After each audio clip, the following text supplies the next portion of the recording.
Conti, bella palla per Rebic, Ibra, Rebic, il tiro, goal! Hello everyone and welcome to another episode of the SempreMilan podcast. I'm your host, Ollie Fisher, joined by Jan and Just Jan this week. What's up? Yeah, it should be fun. Well, it's that time of the summer where everyone seems to have, things to do and places to be and stuff.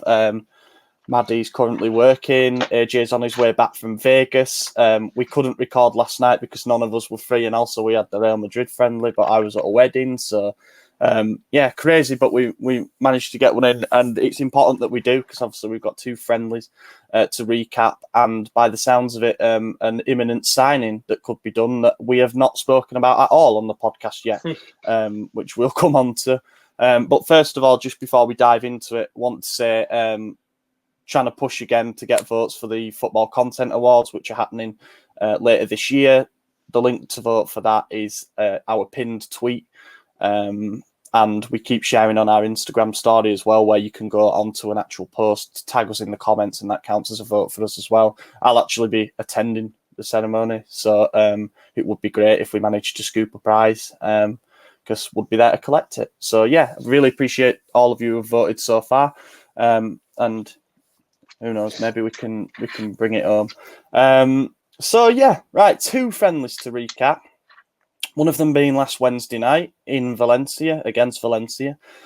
And one of them Sunday, so that was last night, in Austria against Real Madrid. But sadly, no goals to talk about in either of them. My memory of Wednesday's game, which I think says a lot about the quality of it, is already a little bit hazy. And then last night was just a real anticlimax when it turned out there wasn't a penalty shootout or anything at the end of it. And the two teams were just shaking hands. I'm thinking what a useless exercise that is. I want to start with something that's perhaps playing devil's advocate a little bit. Should we be worried that we haven't really been able to score against the three decent teams that we played? We drew 1-1 against Nice, yeah. But 0-0 against Valencia, 0-0 against Real Madrid. Is it a worry? For me, it's really not. I look back at 2 or 3 years ago, or maybe 4, under Montella that year, where we played Bayern Munich and we scored a few goals. And we were playing really good football. And then we all know what happened. Pre-season to me doesn't mean much. It's just a chance to get minutes in the legs. And I know when you step up against a few better quality opponents, you want to see a bit more. But you could then argue that the defensive side is really good and the goals will come at some point. And it's not a massive worry for me. The big thing is getting minutes in the legs and trying to stay injury free and get a full squad together for the first game of the season. Yeah, I think when you look at the starting lineups that we've been able to put out, they've got progressively better as pre-season's gone on. Obviously, we were playing a few of the kids in them first two against Pro Sesto and against Modena. But we've been hamstrung to an extent by the fact that we've had players who've been to Euros and have had an extended vacation. Players like Calabria coming back from injury. Obviously, Benacer came down with COVID. Not ideal. Kessie at the Olympics. Giroud joining up late. Rebic the same. So that's why it doesn't worry me about a lack of scoring goals as well. We've started with Leao up front. Giroud got his first start for us in the game against Real Madrid. But as you say, defensively, and that's what's been in place pretty much, is the back four. We've looked pretty solid, pretty sharp. The Valencia game, it was actually not a terrible game to watch. It was fairly end-to-end. Both teams didn't seem too bothered about this, keeping a structure and stuff. And there were some encouraging performances in there for me. Like, I thought Leao had a good game. We criticised him a bit in the last episode by saying that he didn't look interested. But I thought he had a good game against Valencia. He had a goal disallowed that shouldn't have been. I don't know why he flagged for that. And then, like Daniel Maldini as well. And we did get asked a question about this, so I'll read it out now. It comes from Pete, but in your opinion, is Tonali improving from last year? And I think we're seeing Tonali grow game by game in pre-season. I thought that against Real Madrid. I've seen a few people on Twitter saying that he wasn't he didn't look good. You know, he was sloppy or whatever. But I thought he had a good game. It's not an easy task when, like you said, when you've got Rade Krunic alongside you, Exactly. And you're up against Modric, Casemiro, and Isco, which is not a bad midfield three. But I thought he did a decent job. I mean, I didn't watch the game. I've seen like clips of it, and what I have seen, he did play.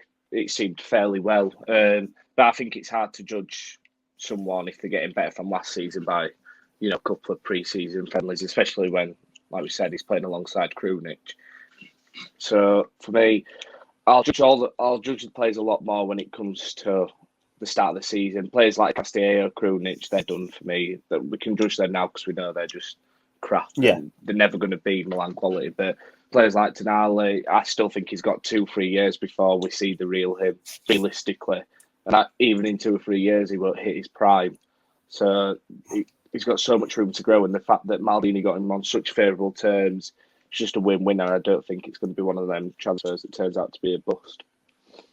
No, that's it. Yeah, I mean, there was a week or so where Tonali was really dominating the headlines because we were obviously trying to get a more favourable deal, as you mentioned, and sort of split camp. There were people who were saying, well, obviously we're going to try and do that. Things have changed. COVID's lasted longer than we thought. We need to save money where we can. Then there were other people saying it doesn't show much faith in him on our part. But I don't think that's particularly true. He's going to get a lot of opportunities this season because, you know, we're going to play over 45 games probably. It'll be near 50, potentially over 50 if we go deep into the 2 cup competitions. And he's going to get minutes in January, in particular when Benacer and Kessie go off to the African Cup of Nations. And this is all as a 21-year-old who has obviously moved from Brescia, where the expectations are different. The formation that they played was different. Yeah, first year, if we're being totally honest and objective about it, it wasn't great. You know, it was probably a 5 out of 10 first season for him. But there were a lot of different factors that play into that. And now here we are where he's had a full pre-season, gaining some familiarity, I think, with the things that Pioli wants him to do. And as I say, I think that Real Madrid performance was probably his most well-rounded of pre-season. But can't judge until Sampdoria. On the 23rd of August. I think that's the bottom line. In a weird situation as well, where obviously it's 2 weeks today until the first game of the season. We're recording on a Monday. And we're starting to get to grips with the idea now that the squad might not yet be complete come the 23rd of August. We might actually sign players in that last week of the transfer window. That's all absolutely fine. But I don't know. I think what makes this season interesting for us is that I've seen such a wide variety of people's expectations. You know, people saying that our main weapon is going to be continuity. You know, like us and Atalanta are the only ones who've really stuck to our guns. Everyone's changed managers. Everyone's had big transfers. Inter are getting systematically dismantled, which is fun to see. And here we are. We're just kind of sticking with it and keeping doing what we're doing. And that could end up being a big factor in our favour, maybe?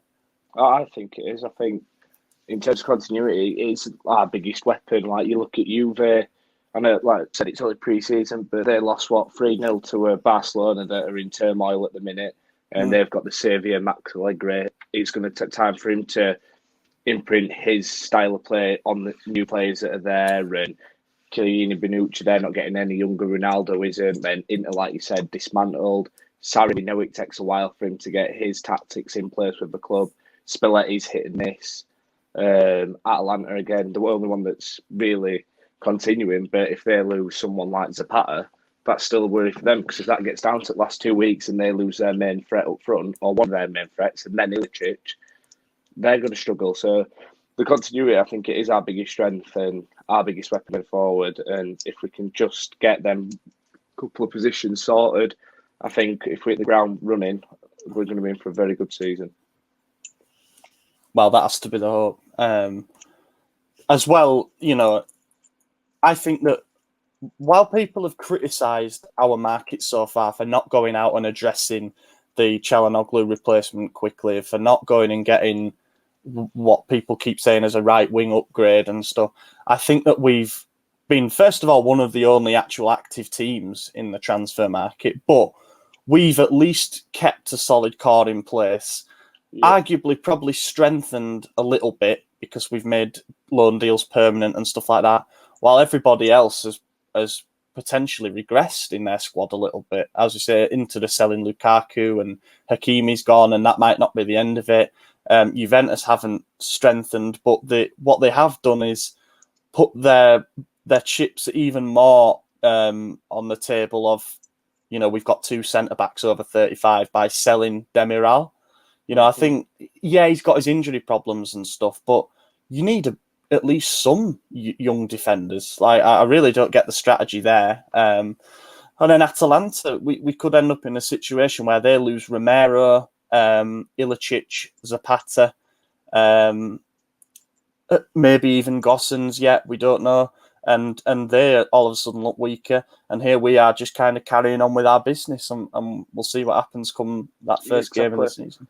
I think too many people are expecting the world with a year of no fans in stadiums and stuff like that, where revenue has dried up a little bit. Mm-hmm. And yet they're expecting us to go out and spend 150 million plus in a market that just, unless you're Paris Saint-Germain or in the Premier League, it's just not doable whatsoever. You look at some clubs like Barcelona having to lose, the greatest player of all time, trying to get players off the wage bill, not even being able to register new signings. You look at the Real Madrid squad, that just looked awful. They've lost Ramos, they've lost Varane. All these big clubs haven't been strengthening either. So 1 year in the Champions League for us shouldn't suddenly think, we can do what PSG and Man City are doing. It's just crackers. Do you think that Inter, and I know it's a slightly different situation, do you think that Inter are perhaps they stand as proof that the way that we're going about things is right by making investments we can actually afford and keeping our accounts in check? Because they've had what will be 3 consecutive seasons of Champions League football now, and Maldini has gone on record before and saying we need a few seasons of consecutive Champions League football before we can consider ourselves to be a top European club again. Inter have done that, but they've spent money that they don't have, and now where do they even stand next season? I don't think they're going to be awful. I mean, a large part of that starting 11 is still in place, but at the same time, no one's picking them to defend their title. No, I'm not trying to be reactionary. I can't see them finishing in the top 4, maybe 4th, but I think they're going to struggle this year. When not just in terms of like losing Lukaku and stuff, it's such demoralising for the rest of the team knowing that we've won a trophy, but does that mean that the whole squad just gets dismantled? If we go on and win the Scudetto next year, who's next? Is it Barella? Is it De Vrij? We're going to lose all our key players again. And do you really want to play for a club that's happening to, with no money, not knowing if your paycheck's going to come? I think they're really going to struggle next year. And we are going about things the right way. We spent, 150 million that summer with the Chinese, where we signed all these supposedly fantastic players at the time.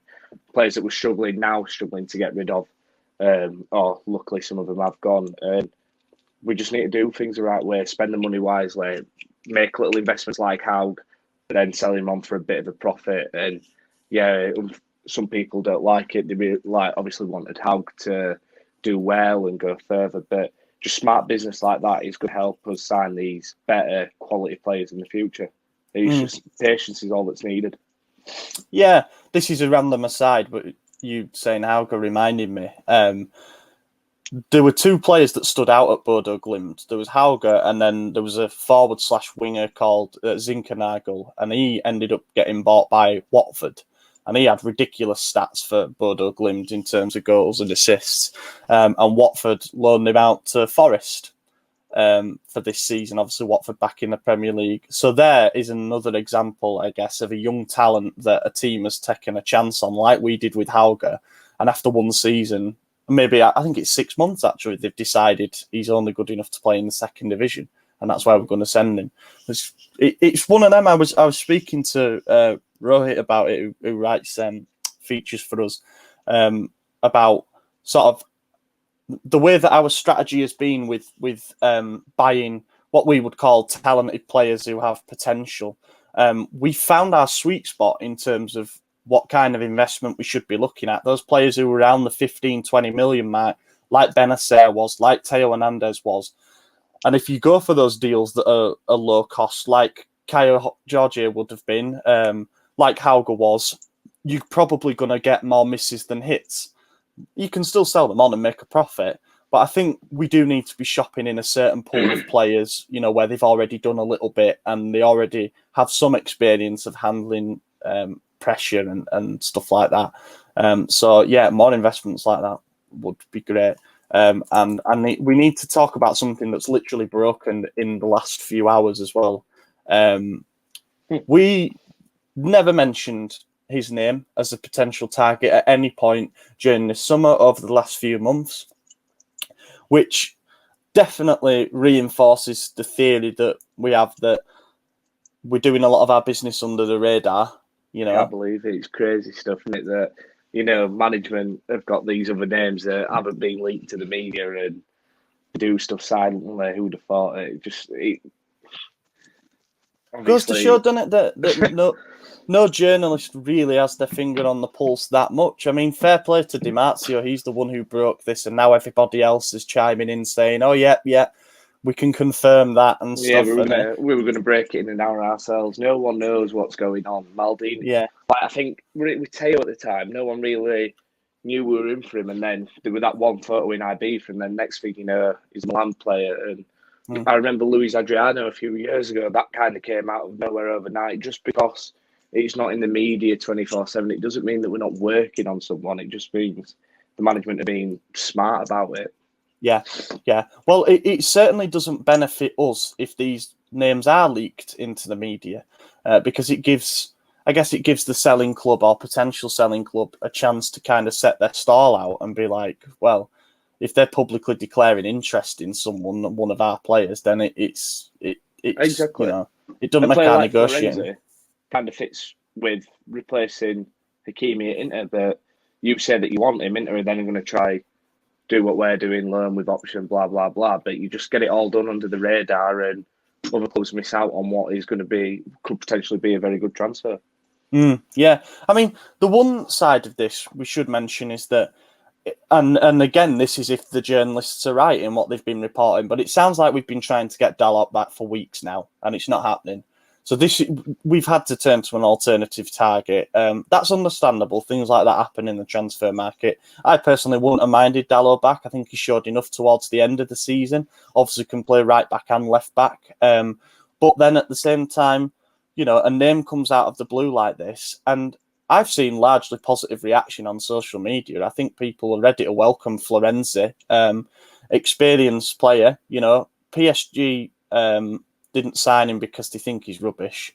They've seen something there. His time at Roma is over. We know that now. I don't know what's gone on there because he seemed to be a real mainstay for them, and I was kind of jealous when we were looking for a right back because we didn't think Calabria was up to it at that point. I thought that he'd be a perfect player, but it helps us for so many reasons. He's 30, so he's not past it, but he's got that experience that's going to help out the dressing room. He's tactically pretty versatile. He can play as a right back. He can play as a wing back if we do try three at the back. He can even play as a winger now. I wouldn't really like to see that. I think he's probably a bit better in the coverage phase. But he's Italian, so the homegrown thing for the squad list for UEFA, little things like that help. It's going to be a loan with option that could turn into an obligation, apparently, if certain conditions are met. I mean, there's nothing that sticks out to me as a red flag about this deal at all. No, for me, there ain't neither. I think he can play midfield and all, Kai, if I imagine that. But I'm sure there is a spell at Roma where he played in centre mid, a bit like Calabria did for us, I suppose, in January when he played in that position. I think it's a good sign. It's a smart sign if we can get him on favourable terms, like the wage and the option to buy next year. Then it makes a lot of sense, and it's a good signing and great work again by Maldini and Massara and co. I suppose the only bit of the red flag is his age, but 30 is what the new 20 in Italy. It seems. Well, it seems to be for us as well. I was thinking. I'm all right. I was thinking about. Yeah, I mean, I was thinking about the other day. Our squad's really strange in the sense that you've got a lot of players who are sort of 23 and under. Lot of young players in there that are probably still a bit raw and are still going to develop. You know, even Kessie is only 24, and it feels like he's been around for a decade. Mm-hmm. But then you've got a massive gap to the players who are, you know, mid-30s. Kier's 32, he'll turn 33 this season. But Giroud, and obviously Ibra, yeah. So there isn't many players who you would consider to be in their prime. And the players that are sort of that age at 27 are like Krunic and you know, and then Romagnoli's 26, but he's lost his place in the starting lineup. And so a bit of a disjointed squad age-wise, a lot of youth and a lot of experience, but not a lot in between. I think Florenzi sort of fits into the in-between category. He's going to be definitely more physically reliable than Conte, who is made of glass, unfortunately. And I think that this spells the end for his time at the club as well. He was left out of the squad entirely for that Real Madrid friendly. So I expect him to be shipped out on some way. I mean, I think his contract expires in 2022, so I don't know how we're going to. I presume we'll just sell him for a couple of million this summer if we can even get that for him. I think that's the issue. Like Milan, I don't want to be too harsh, but like people on Milan Twitter seem to think that just because a player isn't in your plans, you can sell him for 25 million and it all be done like a bed of roses. If other clubs don't want that player, our hands are tied. So it might even mean losing him for 500k to $1 million. But as long as his wages are off the books and it's, you know, that final piece, kind of the dead weight from the Chinese era is gone, and we really look then to start fresh. And I think if we can get rid of Conte, Krunic, and Samuel, then we should be all right. Yeah, so, I do think, like you said, I do think it is the end of the spell for Conte, and I think I'm a bit not worried, but I also don't see Kalulu featuring much this year. I don't think we know his position. I don't think Franz kind of know his best position. I know he played right back and centre back there. He's just kind of that player that, unless he gets regular minutes in one position, he's not really going to hit his true potential, and we're not going to be able to give him that this year. So I can see a loan move for him. Yeah, the thing with Kalulu, and I find it strange that a loan isn't being talked about. I mean, I think it was Daniele Longo did a report saying that at the moment we aren't considering loaning him out, but the arrival of a new right back would probably change things. That to me is good news, because you think about it at the moment, he's the 5th choice centre back, because he's probably behind Gabbia as well as Romagnoli, and he's going to be the 3rd choice right back if Florenzi arrives. Yeah, you need cover, don't get me wrong. But it ain't doing him any good at his age of 21 to not be getting senior minutes. When you consider that I think he made either 12 or 16 appearances for us last season. When he joined us, he'd never played a senior minute for Lyon. Yeah. So he's going to be stuck on that, only having a few senior games under his belt, unless we have an injury crisis, which we hope doesn't happen. Obviously, he got a start against Genoa away when we were really struggling to keep defenders fit. But I think this season it's different, and I think a loan spell would do him really good. And the thing with a lot of the players that we have, the young talent that we have, for example, if we decided now's the right time to loan out Gabbia, which I don't think will happen, but the talent that we have, I think we're going to have a pick of where to send them, you know? When they were talking about Hauger getting a loan, I was thinking, well, if someone like Bologna came in, that would be quite good, because they play the same system as us. They don't have a great left winger, so Mihailovic is going to actually play him. You know, we can afford to be a bit picky about where we send players on loan. Like we've sent Colombo to Spal, and I think that's a pretty good loan spell for him. I wouldn't have minded him going to another Serie A club, but he probably ain't going to get the minutes there.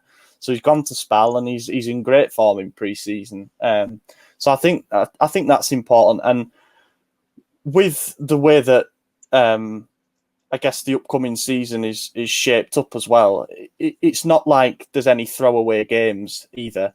Europa League group stages, you know, the games against Celtic, against Sparta Prague, that's when you can perhaps afford to rotate in your selection policy. We're going to be playing twice a week again this upcoming season, but that Sparta Prague might now be a Barcelona. Exactly. And that Celtic game might now be a Dortmund or something. And all of a sudden the stakes are up. So yes, you need bodies in your squad.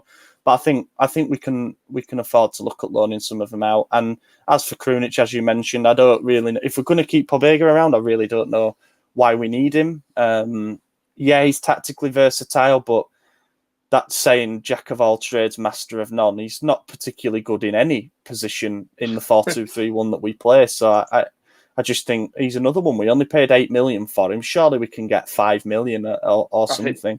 That's the point. Like, the longer we, not that he's got a great value now, but the longer we keep him around, the more his value is going to end up decreasing to the point where it's a Conte, it's a Castillejo, it's a Caldara, where we can't sell him, and we're going to make. It'll look like a big loss to some fans. Like, we spent 20-some mil on Conte, and now we might end up losing him for $1 million. Caldara, did that go through the books at 30 million or something? Yeah, I believe. Yeah. And now he's on loan at Venezia for probably a buyout option of 2 million. Just stuff like that. Just sell him now while there's some sort of value. 5 million, it's better than nothing. But the longer we keep him, the longer his contract runs down, because he's never going to get a renewal. We just need to get rid of players like that. Yeah, and for them as well, like, to be fair to Krunic and to be fair to Samu, and I know that people might laugh at this, like, they are in their prime years. Like, they probably should want to be playing consistently now. This is why I don't get about unreputable sources saying that Castillejo doesn't want to leave. Like, are you really happy being a backup player? That to me shows a lack of ambition. It does, but I suppose some footballers are like that. Like Castillo, I think he once said that Milan was his boy club. Obviously, with the pictures when he was younger, going to the San Siro and stuff like that. He might be more than happy to. He probably knows he's never going to get into the Spanish squad, no matter where he goes, what club he goes to. He's never going to get into that. So why not feature, 20 times for Milan in a season, probably in the Champions League, and just take what's a decent pay, and I suppose live your best life in Milan. And same with Krunic, they're not going to want to, ship off to another league where it's not as high standards, or there's no Champions League football now and stuff like that.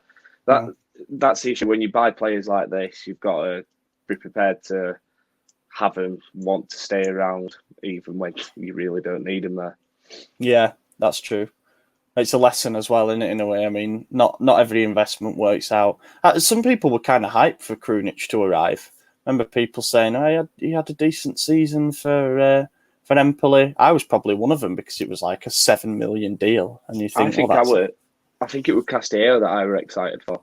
I'm pretty sure it was, because I thought, a right winger replace Suso, because I think Suso had a meh-ish season, like one of his hit and misses again. So I'm kind of excited for a new right winger to come in, and then obviously this has happened, and now we can't wait for him to leave. Yeah, that's right. Right, let's do some questions, shall we? I just wanted to see. Just loaded up Twitter and being reminded of the excellent news that Serie A coverage for us is going to be BT Sports for the upcoming season. Must say that is really fantastic. Premier Sports, quite frankly, did not do a good job with it. There were times when they were late cutting to the games and stuff. I can't remember which game it was, but there was one where missed a big chance because they were doing an ad break that overran or something. But yeah, that's good news. Yeah, bad presentation. No effort at all. No build up, nothing. And I mean, the best thing about it for me is that they're doing a Serie A roundup show with James Richardson back on. So it's like the good old Football Italia days. Yes. Sorry. Anyway, questions. Stefano, who can't be here, is at work grafting away. Bless him. Says, can Lukaku leaving the league be the mental turning point for Romagnoli's future at Milan? Now, must say, I guess that's a bit tongue-in-cheek, but it is true that Lukaku did pretty much get the better of Romagnoli every single time. I mean, in answer to the question, who knows? Maybe. There's not many other strikers that I think of that have dominated Romagnoli quite as much as Lukaku did. But then I would challenge that by saying there's not many defenders that Lukaku didn't get the better of last season. Now he's leaving, we can say it. He was really, really impressive last season. He carried Inter at times. Pace, power, he's the sort of player you want on your team, really. But as for Romagnoli, as a broader point, I'm delighted to see the pre-season that he's having.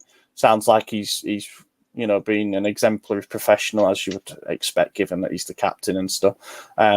There is no real rumours about his future and about an imminent sale or anything like that. Whether that materialises more towards the end of the window, if we get tempted by a bid, if he says he's not going to renew or whatever, we don't know. But for the time being, I'm happy to have someone of his calibre here for defensive depth because, as I mentioned last week, I think Kiya's going to miss games again this season. With the injury problems that he has been having.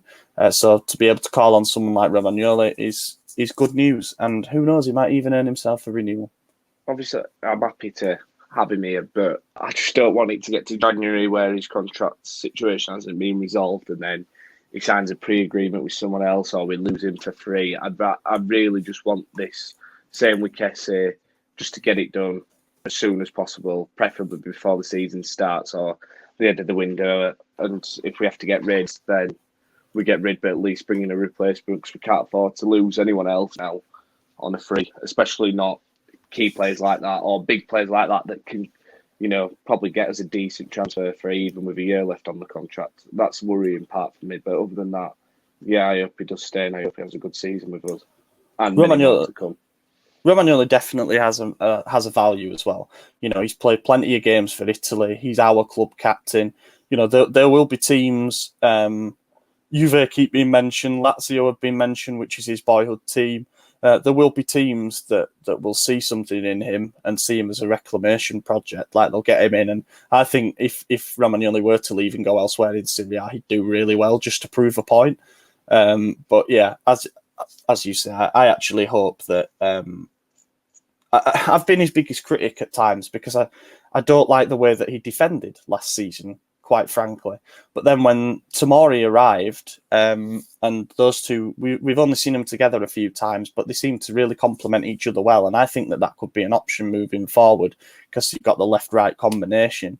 And sometimes the problem is not necessarily with the player. I think you've got to think of centre-backs nowadays as a pairing because it's all right sticking, for example, Maguire and Varane together, which is what United have done. But how do you know that then, they're not going to be a similar type of defender, which they're not. But, there's other dynamics at play. You can't just sign a good player and it'll work. So with Romagnoli, who knows, we might have stumbled into something that works there and then he will earn his renewal. I think the issue with Romagnoli, since he's been here, he's probably had about 25 different centre-back pairings. That's true. Different partnerships. So he's struggled to find consistency. You look at great centre-back partnerships. Ramos and Varane, fantastic pairing. But how many years have they spent with each other? You look at the great Milan defences. You look at Ferdinand and Vidic, for example. PK and Priol. All these great centre-back pairings, they spent time together, whereas Romagnoli, I'm not saying he'll get to that level, but even Bonucci and Chiellini, but they've all had consistency within the pairings. Yeah, you'll miss a couple of weeks at a time and stuff like that, but Romagnoli, he's gone from having like Alex, Paletta, Tomori, Kier, Gabi. The list is just endless, and he's never been able to find consistency. Even on like his left side at left back, he's had different left backs to play with, and the only consistency he's had is with Gigio behind him, and now he's got to create a new partnership with Magic Mike. So he has had it a bit tough, I suppose you could say, in terms of trying to find consistency in that way within the team. I still think that his best sort of seasons individually were when he had Alex and Paletta next to him. Yeah, because I agree. He was the ball player. He was the one who was more known for his positioning and for his instinct, his interceptions and all that. Whereas the others were very dominant aerially and they did the bulk of the physical work. And again, that's where it comes down to it being a pairing. Like those two pairings worked together really well. And that was at a time when the team was a mess. The midfield in front of them was shocking, But yeah, next question then. Michael Gambino, with the Isco rumours becoming more prominent, do you think he's worth the gamble? I didn't know they were that prominent, to be fair. I thought it was just a name that were mentioned. So I think all the ones that were being linked with, it's going to be hit and miss. You look at Isco, Coutinho, James. they're all players that on the day unplayable. When they're fully fit, they're probably some of the best in the world in their position. But then the baggage that comes with them, their injuries, the inconsistencies, like the weight gain on Isco, I suppose you could say, because like he's not exactly been in shape recently. There's so much to it. I think either one's going to be a gamble, and it's just going to be finding that right one. And I suppose that's why the management haven't rushed it, and rightly so. So, would I like him? I'd love him if he was fully fit and I had some guarantees. But then at the same time, my head's just like, it's too much of a risk when we need to get. This season is probably the most crucial for our future. We have to qualify for Champions League again. We could go and win the Scudetto this year. I think more than ever now, it's realistic now that, you see what's happening to the rest of the clubs in Serie A. So we have to get this one right, and we can't afford to be taking chances on players like Isco and James and Coutinho. As much as I'd love for them at the club, I think they're just too big of gambles. It's absolutely huge, is this signing, and this is why I think the management are taking time with it, because they know they can't get it wrong. They have to get this right. The whatever you want to call them, the Çalhanoğlu replacement. It might even be someone who comes in and can play attacking midfield or right winger like a Ziyech type, or an Ilicic. But they know they have to get this right. It needs to be someone who can offer the right tactical guarantees, I guess, but also physical. Because the one thing you say about Çalhanoğlu, regardless of how he actually played in those games, is that he was very rarely out. He was in the starting lineup every single time without fail, apart from when he had COVID. And I think Pioli liked that reliability, and I think he'll be asking for something similar. That's why when you see a link like Isco, it kind of it baffles me a little bit, because if he offered anything to suggest that he's the player that he was in 2014, that's 7 years ago. Real Madrid wouldn't be letting him go. Exactly. It's just that's where I see it, and I keep banging on about this, but you've still got to replace 20 goals for Hakan last year.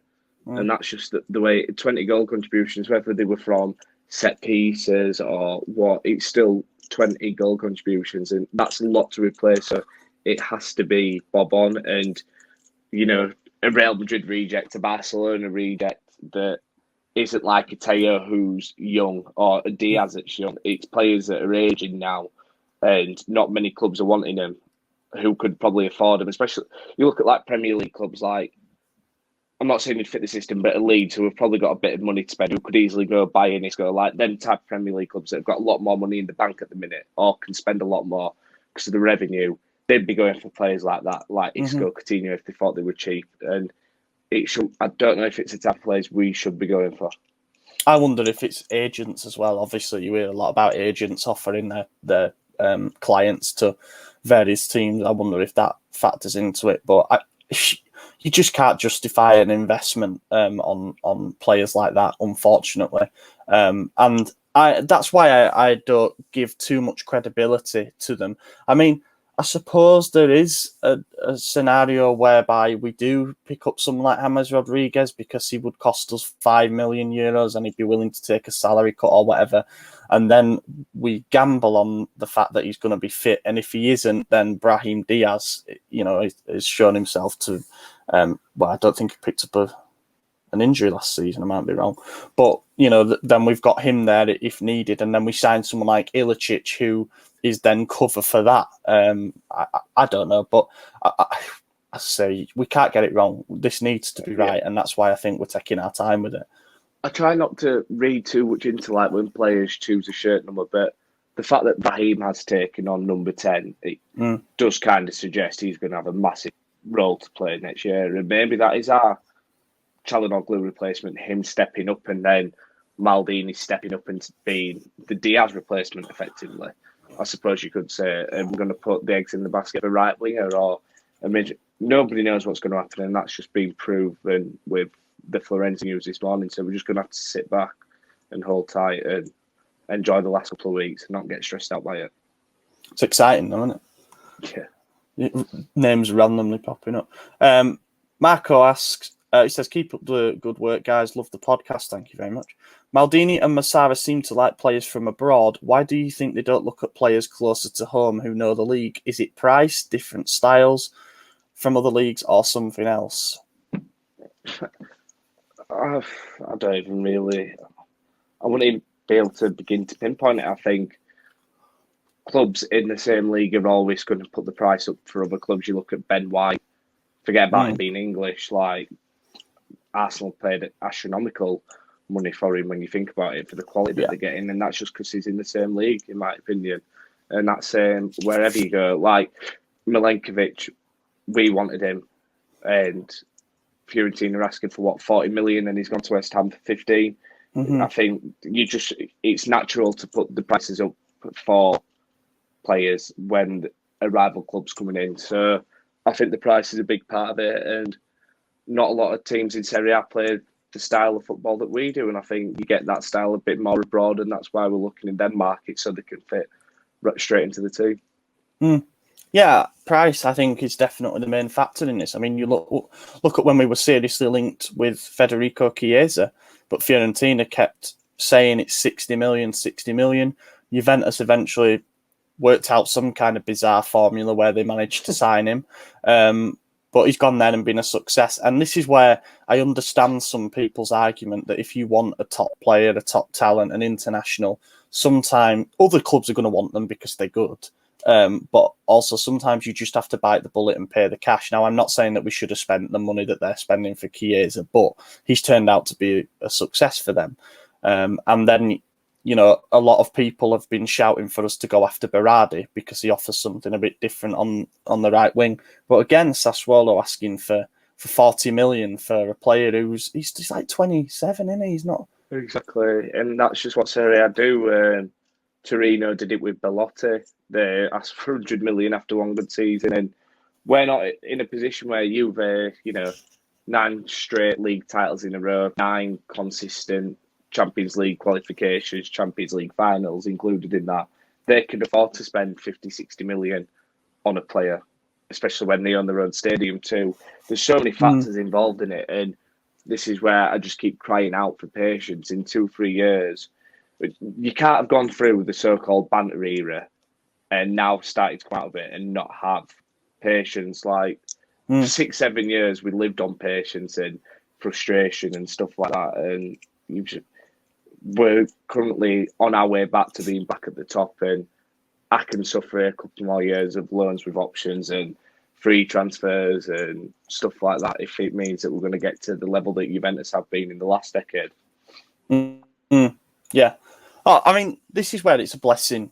A blessing, and some people might call it a curse, but a blessing having owners like Elliott Management who can almost operate objectively. Like, they're not particularly emotionally invested in... It's not like the Singers are boyhood Milan fans and stuff. So they can come in and take a look at the accounts and say, I don't really care about these particular people, but the wage bill's got to go down. You've got to get rid of these players. Sorry, it's cutthroat.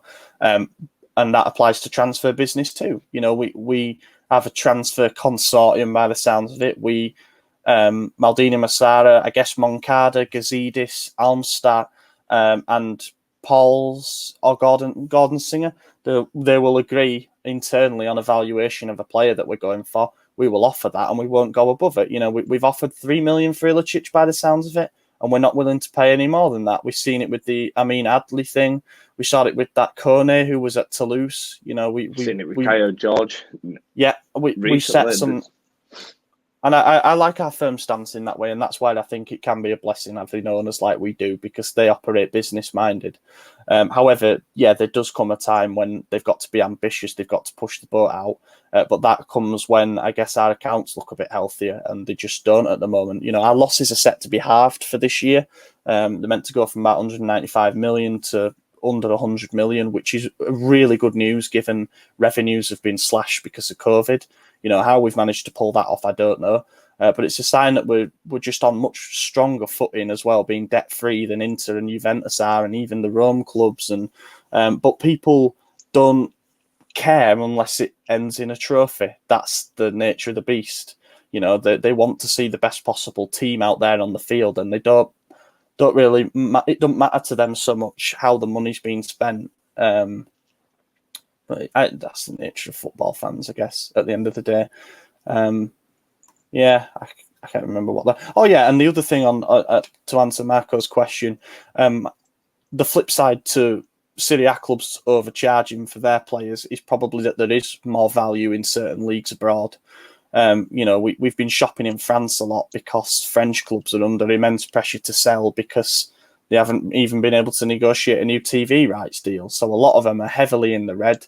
You look at Lille, who are the champions at the moment, because they've got debts to repay. They've lost their manager to a team that finished mid-table last season. It's really bizarre what's going on in France. But I think we're going there because we're shopping for value. And obviously, it's a market that Moncada knows well. So it doesn't surprise me so much in that sense. But we ain't going to be shopping in the Premier League and stuff regularly, I don't think, in terms of the inflated values of players there. Tomori aside, but that's just proven to be a masterstroke. Maddie asks, good of him to send a question in while he can't be on the podcast. Where will Milan finish this season based on current pickups? So I guess he means based on how all the squads are currently. I'd say, second. I really, really want to say first, but I'll go second.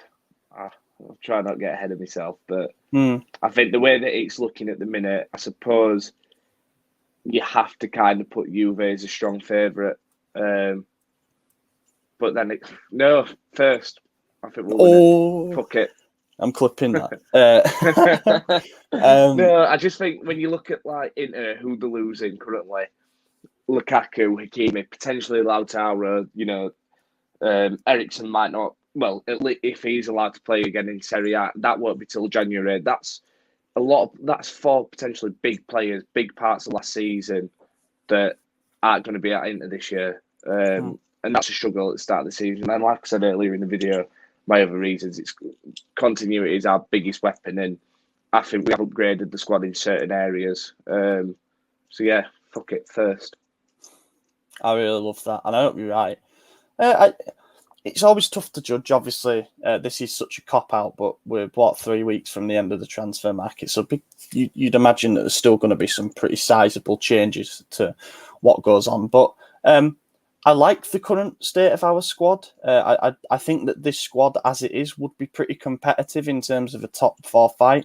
But you just know that we're missing a couple of pretty big pieces. I think 2 forwards will come in. One of them might well be Ilicic, but those are big. It's hard not to factor that in to prediction. But I'll go with second. I agree with you. I think even though they're going to need a bit of time to adapt, and Allegri, it's not going to go 100% fit from the start. But they've got to be the favourites again, unfortunately. Then you could argue, you've got that second spell syndrome where you return to a club that you left and you had great success with. And we've seen it so many times how it just doesn't work out when that happens. So, fingers crossed it don't for them. Realistically, I think second. I think that's where we're at, following on from last year. That when you just look at all the squads now and take continuity into a factor, I think you'd have to put us first. Well, I mean, when you consider that we were consistently the best team in the league last season until injuries got the better of us. Mm-hmm. If we can just get a bit more injury luck, and if we do sign that fourth midfielder to give us the depth for January and what have you, if Florenzi does arrive, if we do sign a new number 10 that we can all get behind, like if it's Vlasic or something, I don't know. If we do sign someone like Ilicic, if we plug those gaps in the squad, then why not? Why not? You could argue like last year, we needed an upgrade on Mandzukic, and I think we've got that in Giroud.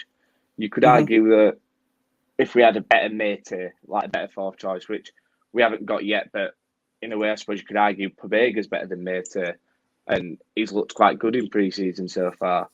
So, yeah, we are still missing a couple of players, like you said, but I do see us having a really strong season. I still don't think we're going to do much in the Champions League. That's my gut, and I hope we put all our eggs in the Serie A basket. Even if we don't, Champions League qualification has to be the number one goal. But yeah, let's go win it. Let's go get a real Scudetto, not a Covidetto. And that is looking more and more like it should have an asterisk next to it. Isn't it? Yeah. I agree with you about the Champions League as well. I think just because we've got pedigree in the competition, it's been such a long time, and it's not helped by the fact we're in pot 4, obviously. So in theory, we're going to get 2, potentially 3 we're going to good get sides Paris in our group. Saint-Germain. Like, it's written in the stars. Yeah. I think I looked at it like we could get, is it City, PSG, and Dortmund or something? I mean, that would be pretty tough, wouldn't it? But I agree. People shouldn't expect too much on that front. I think we're going to get a tough draw. But what it will be good to see is, like the Man United game was in the Europa League, it will be good to test ourselves against the other top teams in Europe to see whereabouts we're at.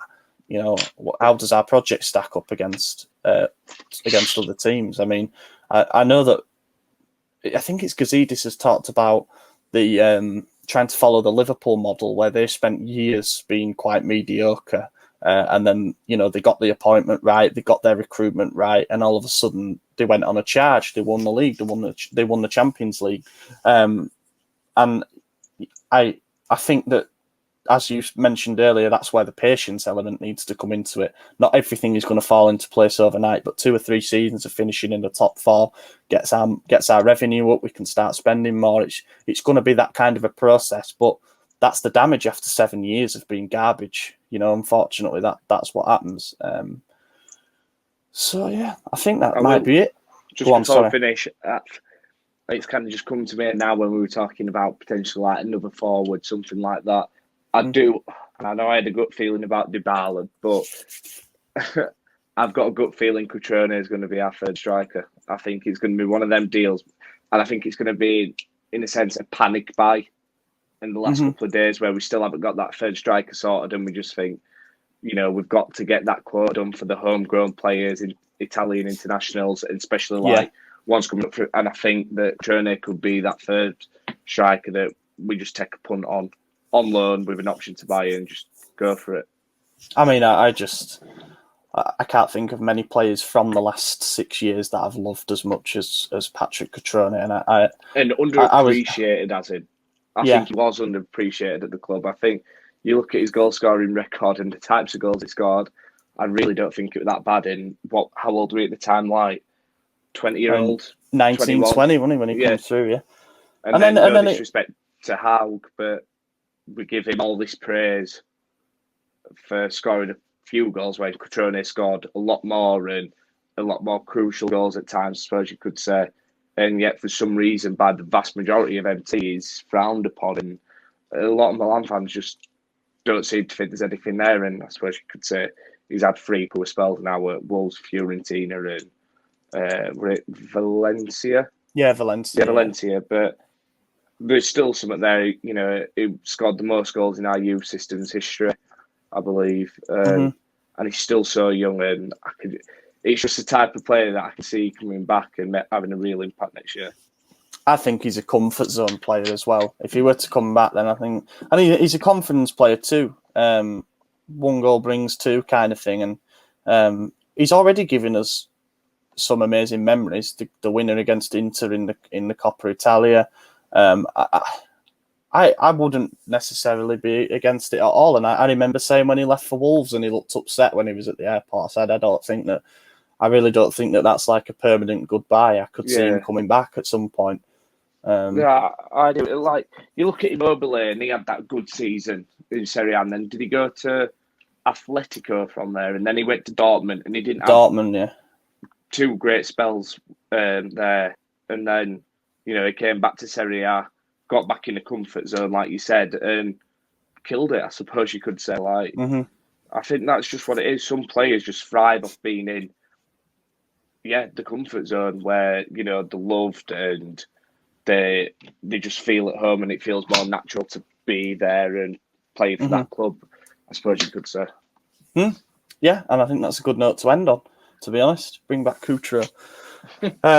Yeah, thank you very much. If you've made it this far, just a reminder to vote for us in the Football Content Awards if you haven't already. If you're watching on YouTube, please like and subscribe and drop us a comment as well if you want about anything that we've talked about. Check out our merchandise store, which you can find on Redbubble. You just search SempreMilan and our designs will come up. And I think that's about everything, isn't it? We've got a new video from Stefano on Wednesday. Got a new Milan club video coming on Friday too, so keep an eye out for those. And yeah, Jan, it's been a pleasure. As always. I'm just trying to think. I think we'll probably record Sunday again next week, and that will be to recap the final pre-season friendly, which is against Panathinaikos on Saturday, which I won't be able to watch because it's on my birthday. And then are we previewing our first game of the season next Sunday then?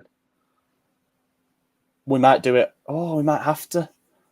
We might have to, because if we recorded on Sunday the 22nd, obviously we play on Monday the 23rd. Yeah, so there's not much time. What we will do next week is our Serie A predictions. So like, top four, league winner, top four, all that kind of stuff, top scorer. So we'll do predictions special next week. And I'm still hoping to be able to get a guest on at some point in the next few weeks. So stay tuned for that. But yeah. Thank you very much for listening, everybody, and we will catch you in a week's time. Bye. Andrea Conti, bella palla per Rebic, Ibra, Rebic, il tiro, gol!